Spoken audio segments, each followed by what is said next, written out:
Hello guys, welcome back to my channel. So if you have not yet done so, please hit the subscribe button so that you'll never miss another episode. Charot. So kidding aside, let's go now to our next topic, which is notes receivable. So we've already discussed this somehow, the definition of notes receivable in the previous chapter. So when we say notes receivable, these are claims supported by formal promises to pay, usually in the form of notes. So, a negotiable promissory note is an unconditional promise in writing made by one person to another, signed by the maker, engaging to pay on demand or at a fixed determinable future time a sum certain in money to order or to bearer. So, simply stated, pag sinabi nating promissory note, it is a written contract. So, sinong gumawa? Siyempre, maker. Maker nga eh. Promising to pay another person. Sino? Si payee. So, si payee yung magre-receive nung amount na nakaspecify dun sa promissory note. So, the note may be payable on demand, meaning to say, kapag naningil na si payee, dapat handa or dapat ready si maker na magbayad. Okay? So, payable on demand. Dapat ready si maker anytime. So, dapat kayo rin guys ready anytime. Okay? So, sana all. Okay, so the note may also be payable at a definite future date. So standing alone, the term notes receivable represents only claims arising from sale of merchandise or services in the ordinary course of business. So, etong mga to, these fall under the category non-trade receivables, which we have already taken in the previous chapter. Okay, so note received from officers, employees, shareholders, and affiliates. So pag sinabi naman natin dishonored notes, kailan natin masasabi na yung notes ay dishonored? So pag siya ay nagmature, kapag siya ay umabot na sa due date at hindi nabayaran, okay, so dishonored siya. So kahit supported pa siya ng formal promise to pay, may possibility pa rin na ma-dishonor or hindi mapanindigan yung pangako niya. Aray ko, besh. So, anong gagawin pag hindi napanindigan yung pangako? Okay? So, may karapatan kang maningil ng penalty. Okay? So, balik tayo dito sa notes receivable. So, kapag na-dishonor siya, tanggalin na natin siya sa buhay natin. Joke, yung notes receivable para. Okay, so tanggalin na natin siya sa notes receivable at i-transfer na natin siya sa accounts receivable. So at what amount are we going to transfer to accounts receivable? Okay, so at face amount plus interest and other charges. Kasi may kasabi ko na kanina na since hindi niya in-honor yung promise niya to pay, may karapatan kang maningil ng interest and other charges. Okay, so such approach is defended on the ground that the overdue note has lost part of its status. Okay, so hindi status na single or married or in a relationship yan, na-lose na niya yung status niya as a negotiable instrument and therefore, ordinary claim na lang siya against the maker. So, ganun naman talaga guys, kapag hindi na napanindigan yung pangako niya, magiging ordinary ka na lang sa buhay niya. So, pero tanggapin na lang natin. Okay? So, acceptance is the key to happiness. Siyempre, charot-charot lang DJ, guys. So, we go now to initial measurement of notes receivable. Okay, so conceptually, notes receivable shall be measured initially at present value. So when we say present value, it is the sum of all future cash flows discounted using the prevailing market rate of interest for similar notes. So if we are dealing with notes receivable and notes payable, we are going to encounter several types of interest rates. So we have a prevailing market rate of interest or what we call the market rate. So yun yung average current interest rate in the economy. Pag sinabi naman natin siyang effective interest rate, these are results primarily from compounding. Okay? So, at pag sinabi naman nating stated or nominal rate or coupon rate, pare-parehas yung tatlong yun. Okay? So, yun yung interest rate na nakastate dun sa face nung note receivable or whatever financial instrument is that. Clear? Okay, so yun. Cash flows relating to short-term notes receivable are not discounted because the effect of discounting is usually not material. Okay, so nakuha na natin to dun sa accounts receivable. Okay, so interest-bearing notes receivable, so the initial measurement of long-term notes will depend on whether the notes are interest-bearing or non-interest-bearing. Pag sinabi nating interest-bearing long-term notes, they are measured at face value and it is actually the present value upon issuance. How about non-interest-bearing long-term notes? So pag non-interest-bearing naman, it is measured at present value, which is the discounted value of the future cash flows using the effective interest rate. So actually, yung term na non-interest bearing is a misnomer. Bakit misnomer? Kasi parang inappropriate yung term na yon kasi yung interest is already included dun sa face ng note. Okay? So it's implicitly included dun sa amount nung notes receivable. So, hindi siya actually walang interest. Okay? So, anyway. Subsequent to initial recognition, long-term notes receivable shall be measured at amortized cost. Okay? Using the effective interest method. So, what is the meaning of amortized cost pag notes receivable yung tinutukoy natin? So, we record notes receivable at the amount at which it was initially measured minus principal repayment plus or minus cumulative amortization of any difference between the initial carrying amount and the principal maturity amount and minus reduction for impairment or uncollectibility. So, bale itong impairment, we are going to take this up sa susunod na chapter. Pero kapag sinabi natin na impaired yung asset, ibig sabihin nun ay mas mababa yung fair value or yung expected recoverable amount kaysa dun sa book value or dun sa carrying amount ng asset. Okay? So for long-term non-interest-bearing notes receivable, the amortized cost is the present value plus amortization of discount or the face value minus the unamortized unearned interest income. Okay? So, yun. Yung long-term notes receivable, yung pagpo-focusan natin pag sinabi nating interest-bearing and non-interest-bearing. Okay? So, dito tayo magre-revolve dito sa mga illustration. So, let's take the first one. An entity owned a tract of land costing 800,000 and sold the land for 1 million. Okay? So, dito pa lang alam mo na may gain siya amounting to 200,000. Okay, so we have selling price na 1 million minus yung cost na 800,000. The entity received a 3-year note for 1 million plus interest of 12% compounded annually. Okay, so pag sinabi natin kasing interest, it can be either simple or compounded. Pag sinabi natin simple, yun ay yung usual na pag-compute natin ng interest, which is principal times interest rate times time. Pag compounded naman, yung interest ay nag-earn din ng interest. Okay? So, yun, accrued interest receivable also earns interest. Okay? So, the selling price of 1 million is reasonably assumed to be the present value of the note because the note is interest-bearing. Okay? So, it is the present value upon issuance. So, next, we have here the journal entry. So, notes receivable debited at its gross amount, 1 million.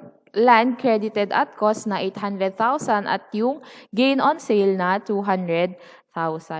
Okay, so at the end of the first year, we already have earned an interest amounting to 120,000 computed by multiplying the interest rate 12% by the face amount na 1 million.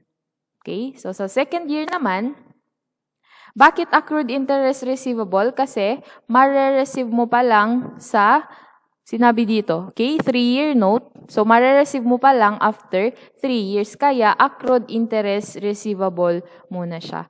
Okay? So, and then for the second year, we recognize accrual of interest. So, how? We have one 1 million plus 120,000. So, ito na yung magiging base amount natin. So, 1,120,000 times 12%. We have 134,400. Okay? So,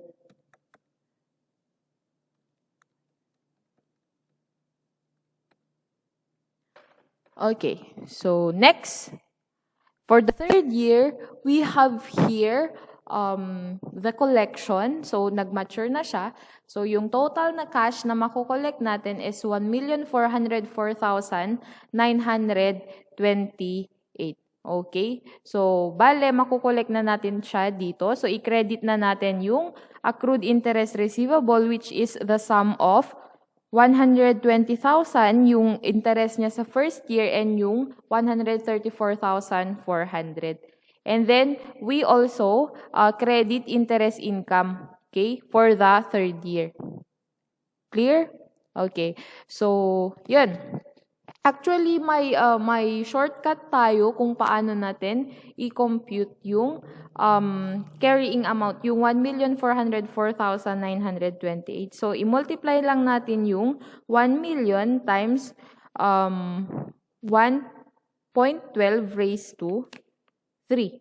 Okay? So, nakakuha nyo ba yun? 1 million times 1.12, bale 1 plus interest rate raised to period. Okay? So, we have 3 periods. So, 1 million times 1.12 raised to 3. We have 1,404,928. Okay? So, for non-interest-bearing note naman, an entity manufactures and sells machinery on January 1, 2020. The entity sold machinery costing 280,000 for 400,000. So, bale yung 400,000 natin dito, yun yung selling price. Okay? Pero, naka-indicate naman dito na may cash sales price yung machinery, which is 350,000. So, to get the gross income, we deduct yung cost of machinery from the 350,000 cash sales price. So, bale, ito yung gross income natin. Okay, so bale yung face value of note is we have 400,000. Okay, and then yung present value, which is the cash sales price, is 350,000. So, bale, ito namang 50,000 yung unearned interest income natin. Okay? So, yung unearned interest income na to, ito yung i-amortize natin through the life of the note, which is manunga years. We have 4. Okay? 4 equal installments. So, to record the transaction, at the time of sale, we debit note receivable for 400,000, credit sales for 350,000, and then we also credit unearned interest income for 50,000. Next, to record the first installment collection, sabi dun, we have payable in 4 equal installments. So, we have 400,000 divided by 4. We have 100,000. So, we simply have to debit cash and credit notes receivable for 100,000. So, to recognize the unearned interest as income over the term of the note. Okay, so we have here an earned interest income of 20,000 and interest income na 20,000. So, paano natin na-compute yung 20,000? Okay, so bale ito, 50,000 times yung fraction. Saan natin nakuha yung fraction? It is derived from the balance of the note receivable every year. So, bale ito, 400,000. Sa first year, 400,000 yung outstanding balance. Then, after first year, nakakolect na tayo ng 100,000. So, therefore, 300,000 na lang. And then, and so on and so forth. Okay? So, bale, yung first year, yung fraction na madederive natin is 4 over 10. So, 50,000 times 4 over 10, we have 20,000. Okay, so in the statement of financial position, if it is going to be prepared on December 31, 2020, the current portion of the note receivable is classified as current asset. So, magkano yung current portion ng note receivable natin. Okay? So, bale,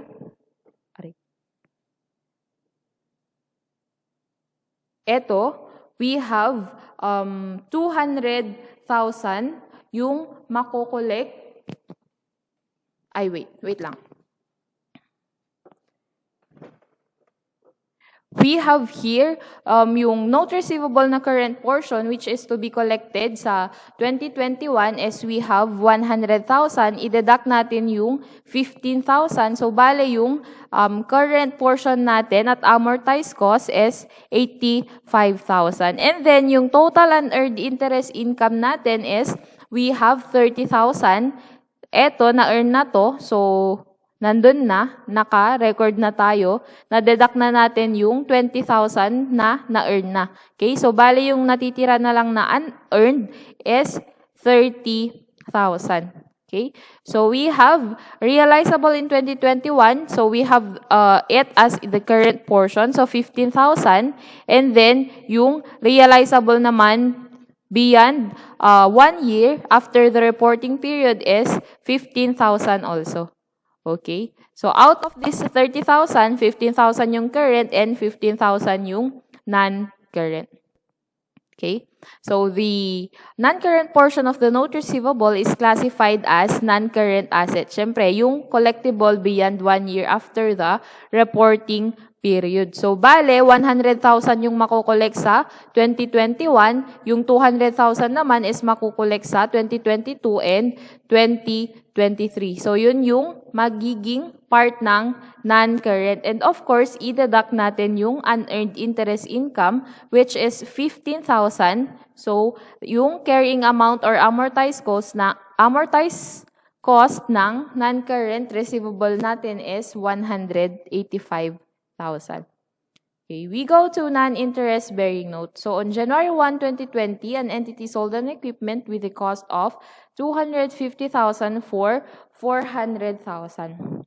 The buyer paid a down of 100,000 and signed a non-interest bearing note for 300,000 payable in equal annual installment of 100,000. Okay, so the prevailing interest rate for a note of this type is 10%. The present value of an ordinary annuity of 1 for 3 periods at 10% is 2.4869. So, etong 2.4869 adding, maaari natin siyang makompute kapag hindi siya given. So, how? We have and yung present value of an ordinary annuity of 1 adding, we are going to use that kapag equal yung installment. Okay, so ano yung formula to get the present value of an ordinary annuity of 1? We have 1 minus 1 plus interest rate divided by or 1 minus 1 over 1 plus interest rate raised to the number of periods. Okay, so in this case, bale, 1 divided by 1.10. So, and then, wait lang, ilan yung periods niya? We have 3 years. 3 years niya. Okay, so 300,000 payable in equal. Yes, 3 years. Okay, so we have 1 plus 10%, so 1.1 raised to 3. Okay? 1 divided by yung answer doon, and then 1 minus yung answer ulit, divided by yung sa 10. Okay? So, ulitin ko, 1 divided by 1.10 raised to 3, yung periods. Okay? 1 minus yung answer divided by yung interest rate which is 10% or 0.1. So, we have 2.4869. Okay? So, the present value of the note is computed by multiplying the annual installment of 100,000 by the present value factor of 2.4869 yung na-compute. Okay? So, we have here face value of the note, 300,000 minus yung present value, we have an unearned interest income of 51,310. And then, to get the sales price, we add yung may na-receive siya na down payment, cash down payment na 100,000. So, i-add natin dun sa present value of note to get the sales price. Okay? Then, i-deduct natin yung cost of equipment. Okay? So, to get the gain on sale of equipment, we are to deduct carrying amount from sales price. So, since hindi naman given yung accumulated depreciation, we use the cost here. Okay? In this case. So, sales price minus cost, we have the gain amounting to 98,690. Okay? So, to record the transaction, at the date of sale, debit cash, 100,000. Notes receivable na at face amount, 300,000. Then equipment at cost. And then gain on sale. And then we have unearned interest income. Etong unearned interest income na to, we are going to amortize it sa loob ng 3 years, which is the term of the note. Okay, so to record the first installment collection, we debit cash and credit note receivable. And then, to record the interest income for 2020, we debit unearned interest income and credit interest income. So, saan nakuha yung 24,869? So, bale, ito yung present value, preceding present value times yung effective interest rate or yung prevailing rate of interest for similar notes, which is 10%. Okay, so we have 248,690 times 10%. So we have 24,869. Okay, so eto, annual collection natin is 100,000. This includes interest and principal. So, pag dinadak natin yung interest income dun sa annual collection, yung kukuha natin is yung amount of principal payment. Okay, so we have 100,000 minus 24,869. We have 75,131. Okay, so saan naman natin nakuha yung 173,559? Okay, so bale yung 248,690 minus 75,131. Okay. So, yun. Ganon din dito. Yung sa interest income dito, we have 173,559 times 10%. Okay? So, 70,356. Ganon din dun sa principal. 100,000 minus yung interest income. We have this amount. And then, to get this one, we have 173,559 minus yung principal repayment, which is 82,644. Okay? So, bale, magsi-zero out na siya kasi payable nga siya in 3 equal installments. Okay? So, yun. Next. Non-interest bearing note pa rin. Pero dito, on January 1, 2020, an entity sold an equipment costing 600,000 with accumulated depreciation of 250,000.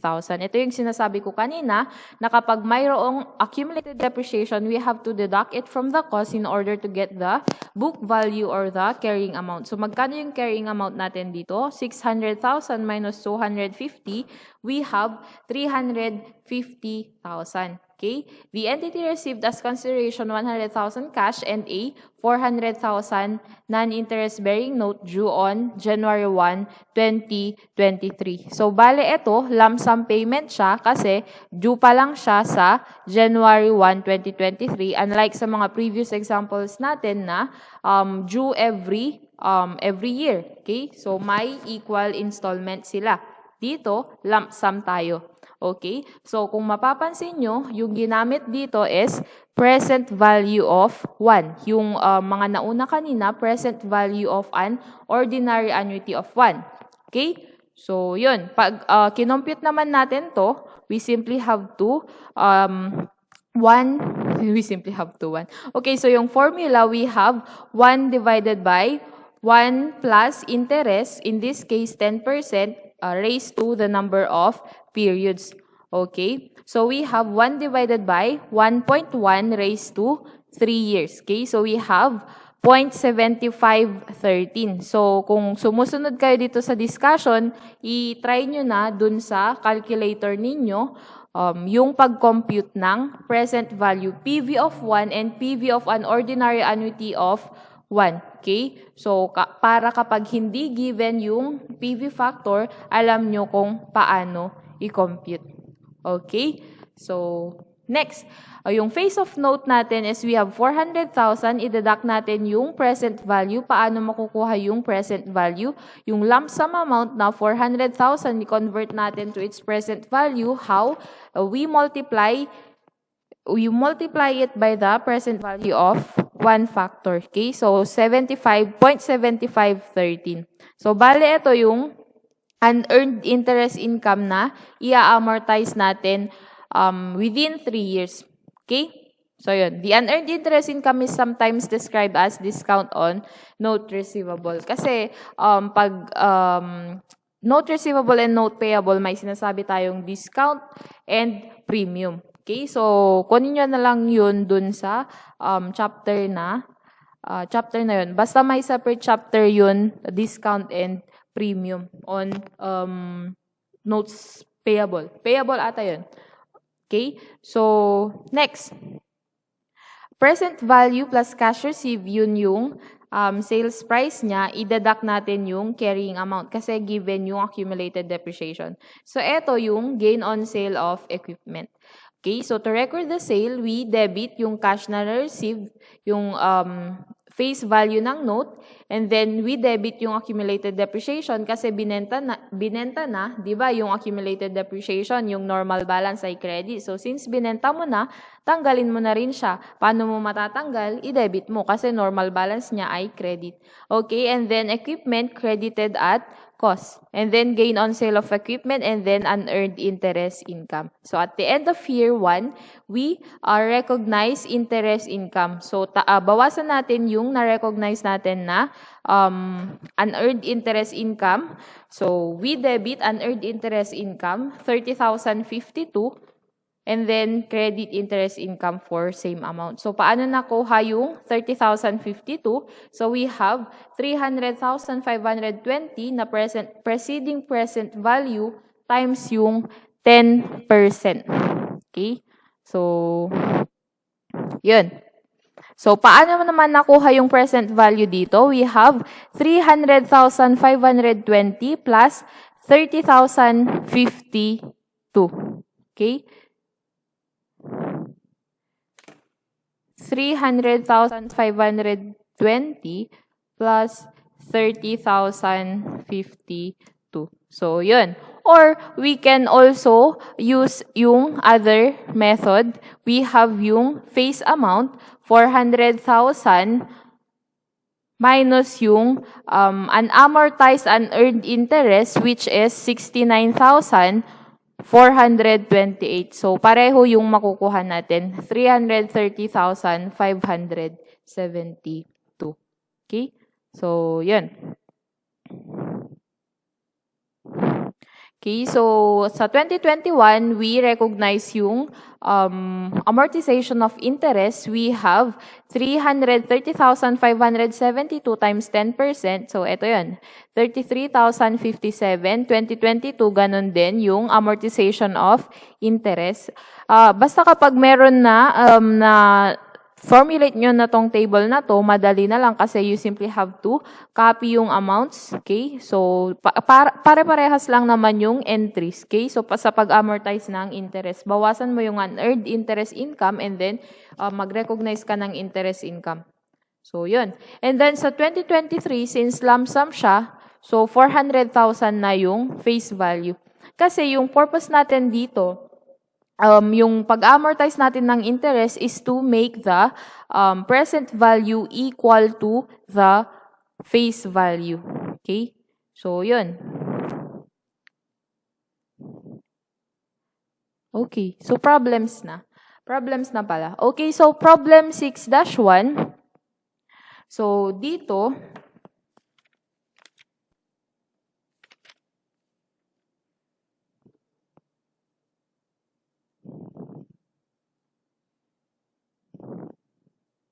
Wait lang.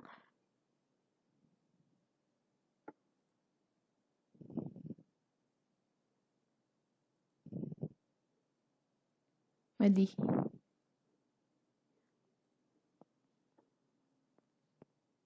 Okay. So, anyway, sunod na lang kayo dun sa problem. Ito na lang yung solution na lang yung i-discuss ko. Okay, so please get your book. So, sa problem 6-1, okay, so yung requirement is to prepare journal entries for 2020, 2021, and 2022. So, yung case dito kay feasible company, interest bearing siya. Okay, so sa date of sale, we debit cash 1 million. And then, kasi may down payment si buyer na 1 million. And then, yung notes receivable for the remainder. Okay? So, 7 million yung selling price. And then, 1 million yung down payment. Therefore, 6 million yung notes receivable na issue. And then, mali yung intention dito. Credit natin yung land at cost. We have 5 million. And then, credit yung gain on sale of land na 2 million. We have 7 million minus 5 million. Okay? And then, on December 31, we recognize accrual of interest. We have 6 million times 12%. We have 720,000. 720,000. Sorry. Okay? So, we have here, next, we have 2021, same pa rin, accrual of interest. Okay? So, we have 6,720,000 yung face ng 6 million plus yung interest na 720 times yung 12%. Kasi compounded annually yung note. Okay? So, we have 6,720 times 12%. So, we have 806,400. And then, sa January 1, 2022, ito na yung collection of notes. So, we have magkano yung total na na-collect. Magkano yung cash na na-collect? So, we have 7,526,400. So, bale ito, 6 million plus yung 720 plus 806.4. Okay, so 7,526,400. So, i-credit mo na yung na-recognize na notes, which is 6 million, and then i-credit mo na rin yung accrued interest receivable kasi na-collect mo na siya. Okay, so we have 1.12 raised to 2. So, yung sinasabi ko kanina na shortcut, we have 6 million times 1 plus yung interest rate na 12% raised to the number of periods. In this case, we have 2 years. So, 2. Okay? So, ito yung total na makukolect na cash. 7,526,400. Okay? So, 7,526,400 minus yung face, that is the total na interest income natin. So, we go to problem 2. So, dito, prepare journal entries for the current year. Okay? So, bale dito, yung notes na in-issue ay 600,000. Okay? So, it is payable in 3 equal installments every December 31. So, we have here yung collection of the installment, cash, and then credit notes receivable na 200,000. So, dito, at the time of sale, we debit notes receivable amounting to 600,000 yung sa face, and then we credit sales amounting to 540,000 kasi given naman yung cash sales price niya, and then we credit unearned interest income for their difference, which is 60,000.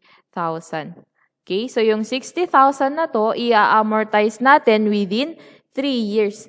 Okay, so yung fraction na to, doon natin siya sa balance ng notes receivable nakuha. So 6 over 12. Okay, so 60,000 times 6 over 12, we have 30,000. Okay, so yun. Pag present natin siya sa Statement of Financial Position, as of December 31, 2020, yung current natin ay magiging 200 at yung non-current natin ay magiging 200 din. Of course, minus yung sa unamortized unearned interest income, 200,000 minus 20, and then 200,000 minus 10. So next, we have 6-3. Okay, so prepare journal entries for current year. Okay, so bale dito, given yung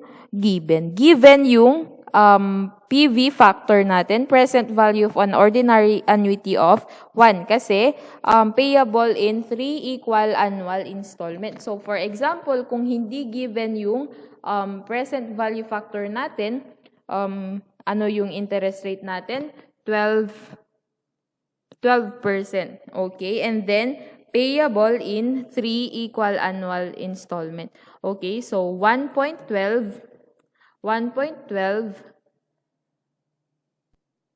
wait lang.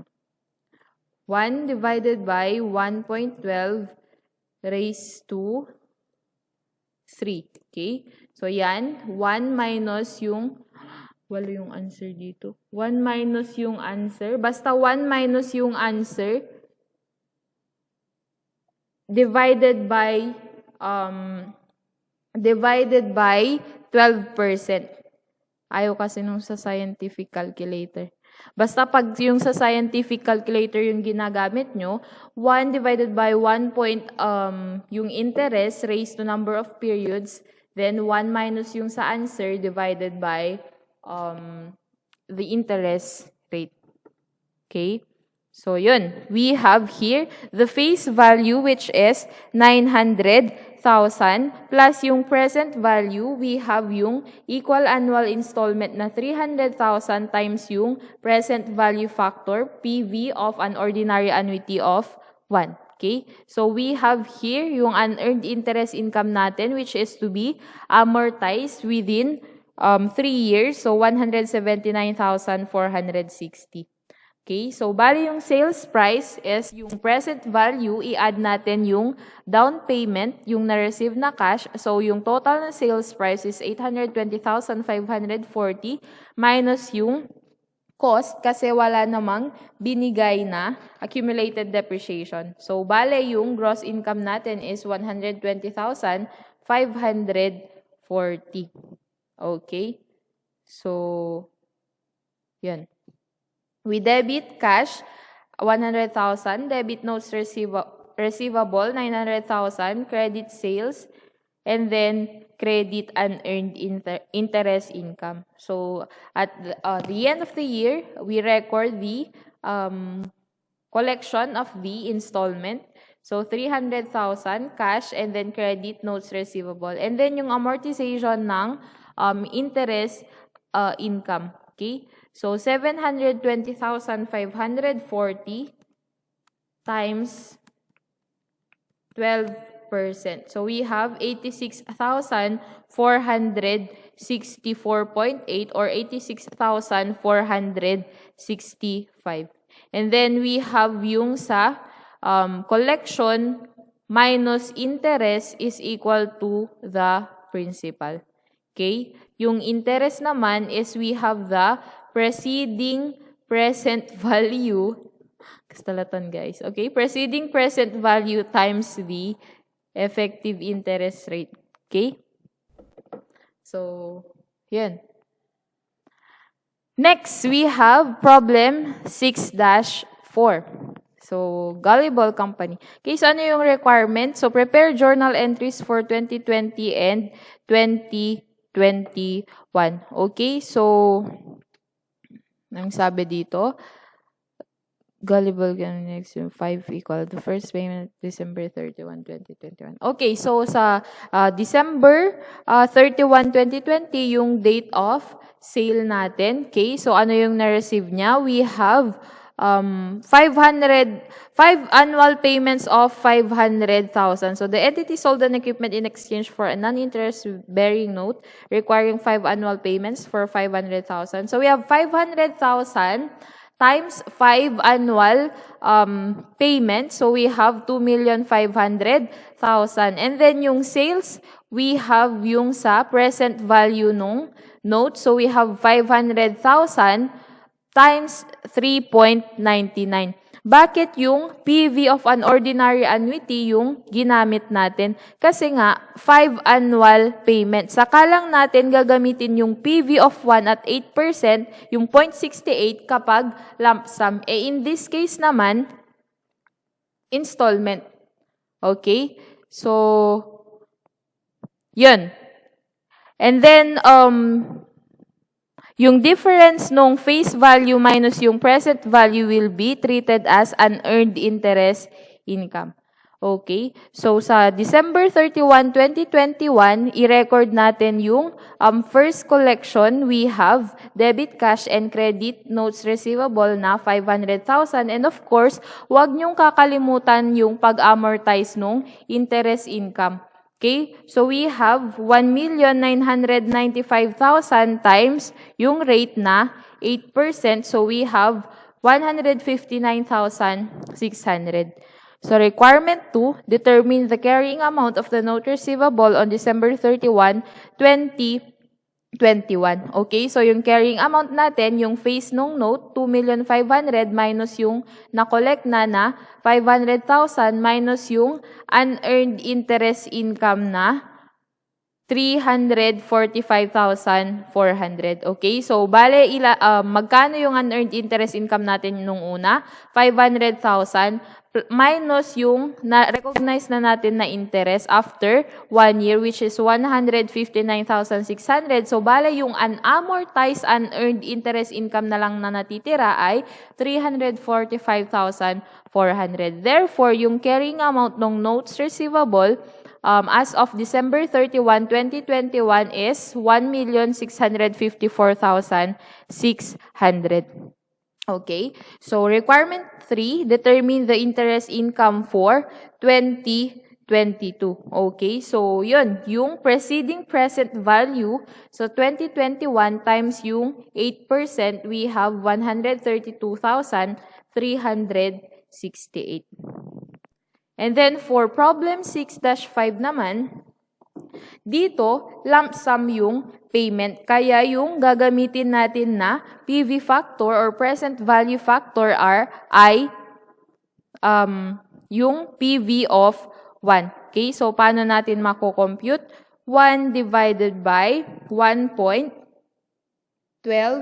raised to ilang years? We have 2020 and then due January 1, 2023. So, 3 years. So, we have 0.7118. So, we have here 1 divided by 1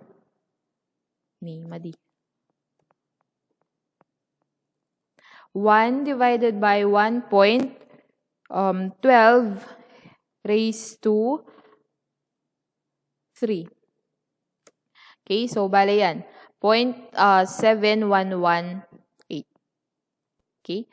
So, yun. So, face value na 400,000 and then i-deduct natin yung present value to get the unearned interest income. And then yung present value nung note, i-add natin yung consideration received or yung down payment na 125,000 to get yung sales price natin. Okay? So, kapag walang down payment, yung present value, yun na rin yung sales price natin. Or kapag may cash sales price, yun yung i-recognize natin. Kasi di ba pag interest bearing, we are to record it at present value, which is, or face value, which is the present value upon issuance. Okay, so yun, sales price minus yung carrying amount na 350,000, we have a gain on sale na 59,720. Okay, so at the time of sale, debit cash na 125 and then yung sa notes at face 400,000, debit mo na rin yung accumulated depreciation ng equipment, credit mo yung equipment at cost, and then yung gain on sale, which is the difference between the sales price and the carrying amount. Okay, and the unearned interest income, which is to be amortized within the life of the note na 3 years. Okay, so dito, at the end of the year, i-amortize natin yung interest. So we have yung 34,166, paano natin nakuha? We have 284,720 times yung prevailing rate of interest for a note of this type or for a similar note, which is 12%. So we have 34,166.4, or we round it off, 34,166. And then for 2021, ganun lang din, amortization of interest. So debit unearned interest income and interest income, paano natin na-compute? Ito, preceding present value times yung 12%. Okay, so we have here 38,266. Clear ba? Okay, so ito naman yung sa balance. Since lump sum tayo, so yung unearned interest, paliit ng paliit hanggang sa ma-zero out na natin yung unearned interest income. And yung present value, palaki ng palaki hanggang sa mag-equal siya dun sa face value. Kasi dito mo lang siya, sa January 1, 2023, mo pa lang siya babayaran. Kasi nga, lump sum, minsanan yung pagbayad. Okay? So, kaya sa January 1, 2023, i-collect na natin is yung total na face value, which is 400,000. So, simply debit cash and credit notes receivable na 400,000. Okay. So, next, we have problem 6-6. So, medyo mahaba-haba yung problem na to. Yung requirement, yung number 1, determine the amount of notes receivable including accrued interest that should be classified as current asset on December 31, 2020. Okay? So, bale itong 2,500,000 na to, saan to nakuha? Doon sa note receivable from sale of an idle building. Kasi sabi dito, yung the 7,500,000 note receivable dated May 1, 2019 bears interest at 9% and represents the balance of the consideration received from solid company. Okay, so principal payments of 2,500,000 plus interest are due annually beginning May 1, 2020. So, yung first payment is noong May 1, 2020. So, bale yung due May 1, 2021, we consider or we treat that as current receivable. And then we have here accrued interest on note receivable from sale of building na 300,000. So we have yung 5 million times 9% times 812. Yung 5 million, yun na lang yung outstanding balance kasi na-collect mo na yung 2,500,000. Okay, so bakit 8/12? Kasi beginning from May 1 lang siya. Okay, so tignan yung mabuti yung mga months natin. Kung magkamali kayo ng bilang, wrong yung answer nyo. Okay, so dito 8 months. So 5 million times 9% times 8/12. So we have 300,000. Okay. So, principal payment of note receivable from sale of land due on July 1, 2021. So, bale dito, dito guys, 880,000 yung equal annual payments of principal and interest on the note. Okay, so bale, tanggalin natin yung interest from July 1, 2020 to July 1, 2021. So we have 10% of 2,800,000. So yung total na payment minus yung 280, we have 600,000, and yung accrued interest on note receivable from sale of land from July 1, 2020 to December 31, 2020. Okay, so by 1/2 nung 280,000. We have 140,000. So yung total current receivables natin as of December 31, 2020 amounts to 3,540,000. And then yung sa second requirement naman, determine the amount of notes receivable that should be classified as non-current asset. So we have yung note receivable from sale of building. So, di ba, payable siya in 3 equal annual installment. Eh, yung 2,500,000, collectible pa siya sa 2022. So, non-current siya. So, 2,500,000. And then, yung note receivable from officer, non-current din.